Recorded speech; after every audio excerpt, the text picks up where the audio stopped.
بسم اللہ الرحمن الرحیم۔ السلام علیکم۔ امید ہے آپ سب خیریت سے ہوں گے اور اس دعا کے ساتھ ہم اپنی پہلی کلاس کا آغاز کرتے ہیں کہ اللہ تعالیٰ آپ کو اپنی حفظ و امان میں رکھے، آمین۔ جماعت ہفتم، آج ہم اپنی اسلامیات کی کتاب سے جس عنوان کو پڑھیں گے اس کا نام ہے اخلاص نیت۔ اخلاص کا مطلب ہے کسی چیز کو بالکل خالص کر دیا جائے۔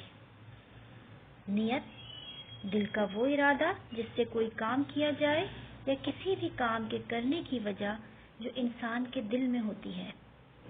ایک مسلمان کے لیے اخلاص نیت سے مراد ہر عمل میں اللہ کی رضا چاہنا اور اس کی خوشنودی کا طلبگار ہونا ہے۔ بچوں، اب آپ کو یہ حدیث نظر آ رہی ہے، یہ آپ کی کتاب میں موجود ہے صفحہ نمبر 61 پر۔ اس حدیث میں ہجرت کی مثال لی گئی ہے۔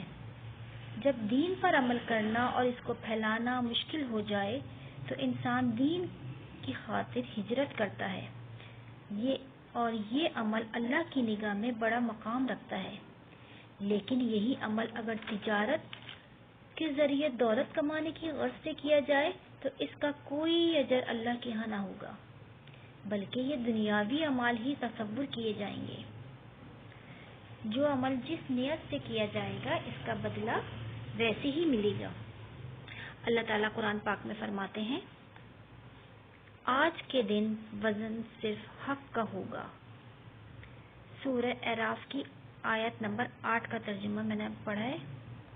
یہاں حق سے مراد اللہ تعالیٰ کی رضا کے لیے کیے گئے کام ہیں۔ اعمال کی اقسام۔ دنیا میں ہم جتنے بھی کام کرتے ہیں وہ عموماً 3 قسم کے ہوتے ہیں، اور تینوں قسم کے اعمال پر اس کی نیت کا اثر ہوتا ہے۔ گناہ کے کام اچھی نیت سے کرنے کے باوجود بھی اچھے نہیں ہو سکتے، ان پر سزا ہی ملتی ہے، اور اسی طرح عام ضرورت کے کام بھی اچھی نیت کی وجہ سے نیکی بن جاتے ہیں۔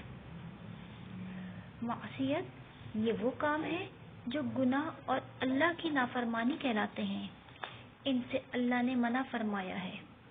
مثلا کسی شخص نے رشوت کے پیسے سے کسی غریب کی مدد کی یا حرام مال سے مسجد بنوائی، نیت اچھی ہونے کے باوجود یہ کام قابل قبول نہیں ہوں گے۔ مباحات یہ کام روز مرہ زندگی کی ضروریات کے تحت کیے جانے والے کام ہیں، مثلا کھانا پینا سونا وغیرہ۔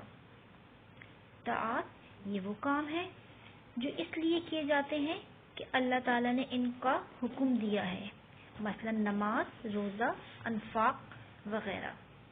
یہ کام انسان کرتا ہی اسی لیے ہے کہ یہ ہم پر فرض ہیں۔ ان اعمال کے لیے نیت کا اللہ تعالیٰ کے لیے خالص ہونا انتہائی ضروری ہے۔